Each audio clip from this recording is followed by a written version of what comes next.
Imagine you're scrolling through YouTube and you find a video of a full-grown adult man kissing Starlight Glimmer from My Little Pony. Huh? Oh, what do you know? It's a mistletoe. Uh-huh. Now kiss me, you big doofus. Well, that man is Brandon T. Hackwith, a 27-year-old man from Sacramento, California, who also happens to be a dedicated brony. A brony is an adult man who is so obsessed with the My Little Pony fandom that they don't just watch the cartoon that was made for little girls, but also create their fan fiction versions of the series and insert themselves into it. Very interesting that a fandom of grown men getting interested into My Little Pony. A lot of bronies make what's called a pony sona, so they have a pony representation of themselves. It's a whole thing. They host conventions, participate in large online communities, and even have their own dialect known as brony speak. Now that you get the picture, let's go back to Brandon. I don't want to judge anybody because we all have our hobbies, but watching Brandon insert himself into romantic situations with fictional ponies from a children's cartoon triggered my internal alarm. So I went down the rabbit hole, and what I found out about him was disturbing, to say the least. Brandon's cringe content was the least of his controversies. He used his platform to allegedly recruit and groom teenagers who wanted to be part of his show. The 15-year-old victim, who in this case was a former friend of Brandon, has been threatened on multiple occasions, warning that if this information is leaked, Brandon will dox them. He betrayed his friends, stole from them, and to put the icing on the cake, he was also exposed for making extremely vile racist comments. And when his world came crashing down, he did the usual and posted an apology video promising to change. I want to apologize for overstepping any boundaries because I acted creepy towards a lot of people. And I also acted very toxic towards server mods. And I made some racist comments. And back in like 2018, I made some racist comments about how they were trying to eradicate the white race or whatever. And I fully admit my mistake on that one. And I'm trying to better myself and not be racist anymore. And I truly want to change. The thing is, Brandon didn't just wake up one day and start allegedly grooming teenagers. It was a slow burn that began with building his presence online, especially his DeviantArt profile. He had enthusiastic fans who believed in him and promoted his content. And when he was canceled, many of his fans rallied behind him regardless of the seriousness of the allegations, with comments like, "I love online presence, especially his DeviantArt watching Brandon. He's not a good person but seems mostly harmless. I feel we can observe him and his work without looking for reasons to chase him off the internet." This is because it wasn't just a Brandon problem. The entire brony community was rotten to the bone. And while Brandon wasn't the only one exposed, he is the primary focus of this video. So let's talk about Brandon's activities on DeviantArt. Well, DeviantArt is a huge online community for artists and designers. It's been around since 2000 and has a massive collection of user-generated art, including digital art, traditional art, photography, and more. You can find anything from fantasy illustrations to anime-inspired art, or even poetry or writing. Brandon, on the other hand, uses DeviantArt for his little pony obsession. Brandon started mildly with romantic drawings of himself with sunset and starlight. He did holiday scenes like Christmas together. I got something just for you. Close your eyes. Okay.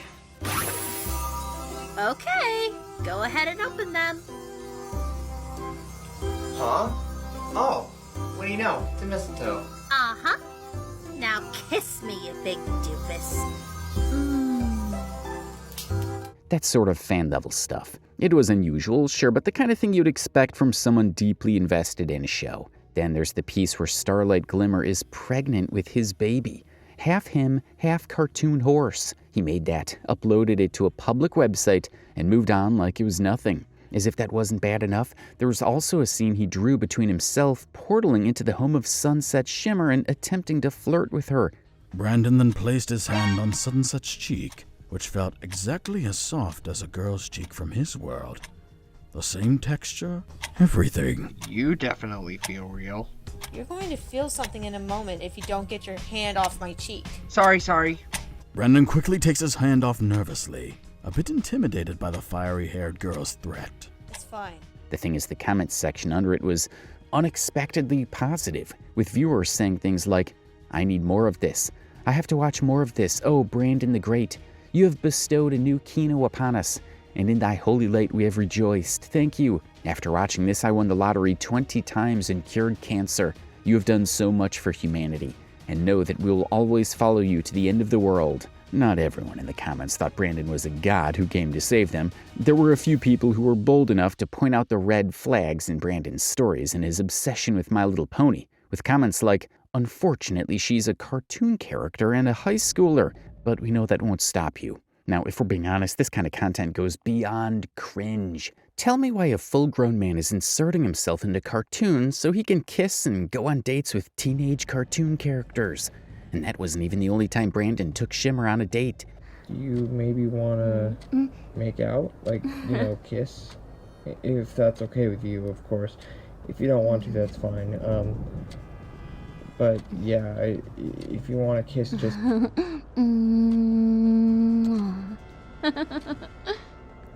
Does that answer your question? There was also a DeviantArt collection of Brandon literally proposing to Sunset Shimmer. He seemed to be making his rounds among the ponies since he previously proposed to Starlight on another episode. Beyond the relationship content, he also had fetish art, giantess material, a Thor or thick-themed content category that was so obscene I could hardly find content on it online. But let's go back to his DeviantArt shenanigans. Yeah, guess so. So then, you're my new mom then? Yes, I am. Awesome. I promise I'll be a good son to you, Mom. I'm so happy for you, Brandon. It's a big step, but I know you'll do great. And Lightning Star, I have no doubt you'll be an amazing mother. And it doesn't stop at these characters. He's written full scenes where he, Twilight Sparkle, and Starlight Glimmer appear in the pony realm at the same time. He inserted himself into their home. The portal's gone. I have no way back home. I'm stuck here in a place now.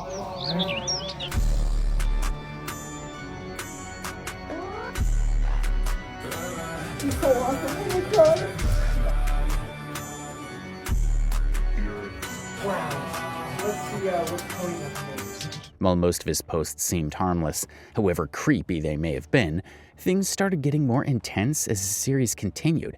At some point during his active DeviantArt phase, Brandon created a PC titled The Waifu Triforce, an image of his 3 romantic interests together, Sunset Shimmer, Starlight Glimmer, and a third, Lenny Loud from the animated show The Loud House. Lenny Loud is a high school student.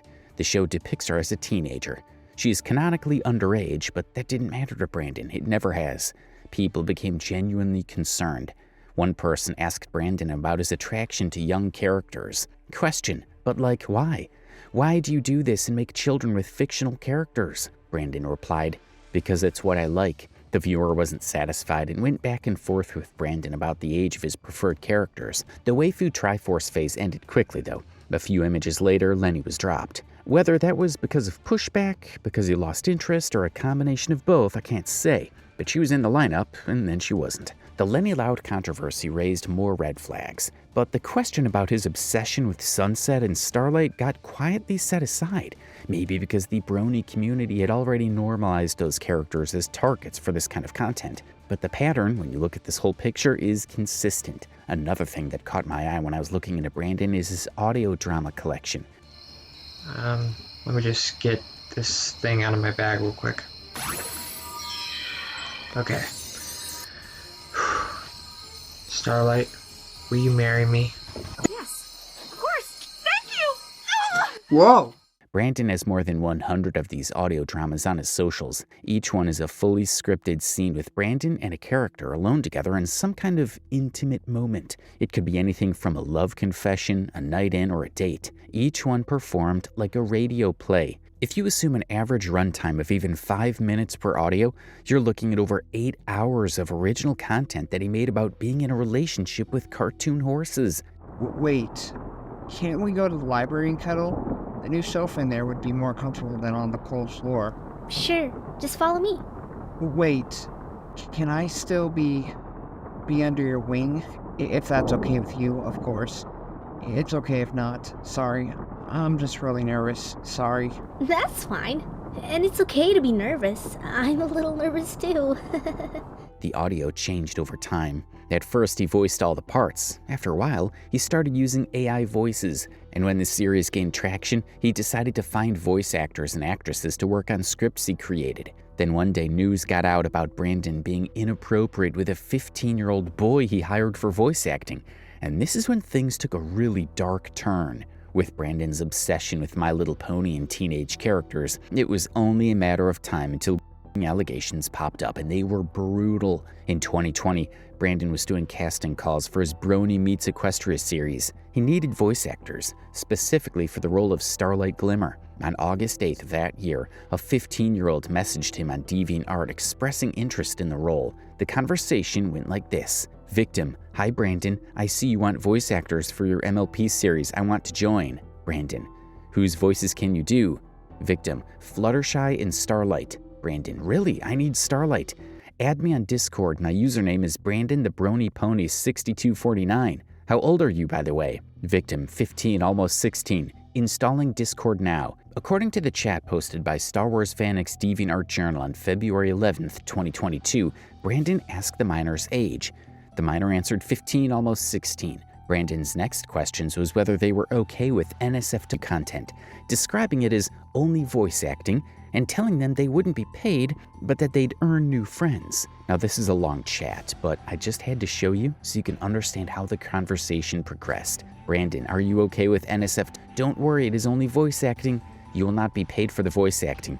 You will earn new friends from it. The minor flagged discomfort with sexual content and asked if they could help with editing instead. But Brandon allegedly dismissed that, saying they needed voice actors, not editors. Brandon: I have a script ready for your audition as Starlight. Starlight is the most beautiful pony in all of Equestria. I wish I could marry her. Feel free to call me a dork whenever you want.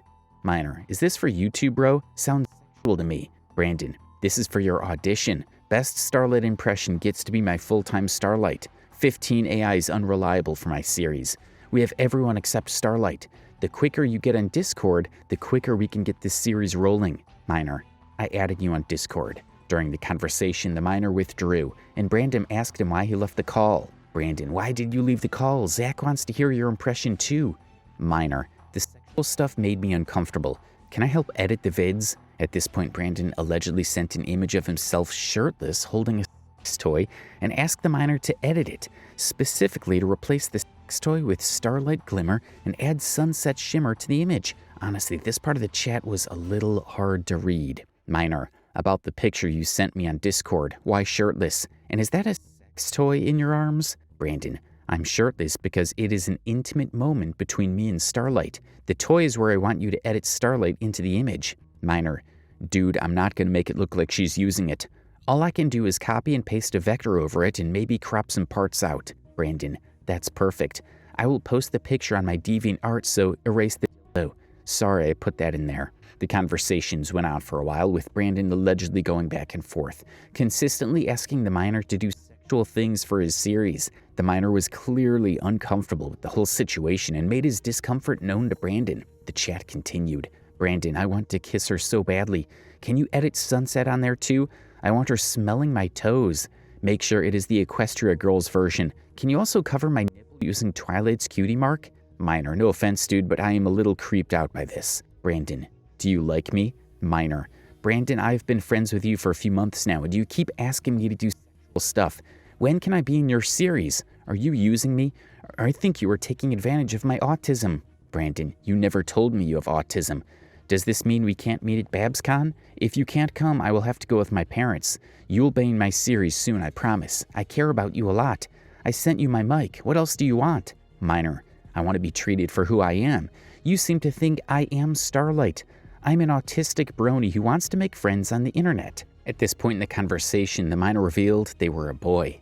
Brandon had apparently assumed the voice actor was female, given the role they were applying for. According to logs, Brandon's response to this was to try to shut down the conversation entirely and keep it contained. This is where he absolutely lost it and crashed out. Brandon: You're a brony. Please say this is a joke. This can be happening right now. Does anyone else know about this? Minor: You thought I was a girl? Brandon: No one can ever know about this. I don't think we can be friends anymore. Minor: No way, dude. This is hilarious. Brandon: I know where you live, so don't even think about it. I will be banning you from the Discord group. You had the chance to become someone. Without me, you are worthless. While my YouTube succeeds, I will watch you cry in jealousy. Read that thread again. I know where you live. This was true because Brandon had allegedly sent a microphone to this kid's house. He had their home address. When news of what he had done began to circulate, Brandon posted a response denying the allegations. Any rumors you hear about me being a pedophile, they are not true. I repeat, they are not true. Brandon claimed that Ryan on Wi-Fi, one of the YouTubers who exposed the alleged chat, was hired by a coordinated troll campaign that had specifically targeted Brony YouTube channels. Brandon claimed the chat screenshots were fabricated using browser inspect element tools, which is technically possible and takes seconds. He said Ryan on Wi-Fi was an actor who was hired to smear him and even posted a confession with Ryan's voice. Ryan on Wi-Fi here. I am an aspiring actor, voice actor and comedian who's been paid over the past 9 months on behalf of my client to conduct a series of trolling videos regarding the My Little Pony community. We've talked about topics such as Brandon the Brony Pony, Brony conventions, Crispy, Dark Herobrine, Punk Rarity and First Zack Attack. I want to make it very clear that I do not know these people personally. They were not my friends. I've never had a real conversation with them in my life. However, Brandon didn't add a video with Ryan's face, so there's no way we can confirm that it was indeed Ryan's voice in the alleged confession. This is where I'll give you the honest picture because it is complicated. The inspect element fake screenshot claim is real in principle.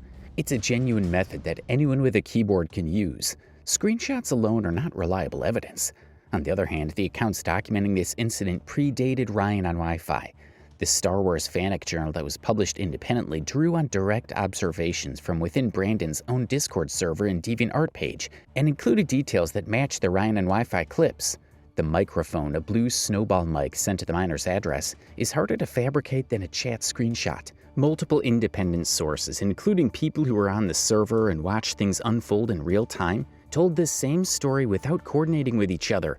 Whether the claims were true or false, Brandon paid a heavy price for it. He lost his channel and got a lot of backlash, even from the Brony community.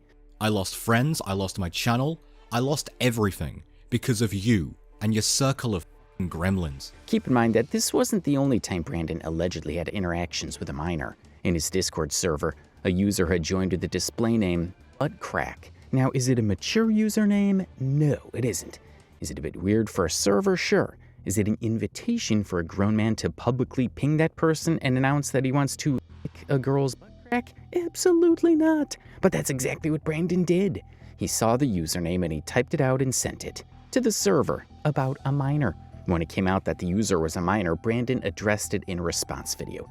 And to his credit, partial credit, very partial, he did acknowledge it. He said it was uncalled for. He said he should not have typed it. He admitted he was wrong.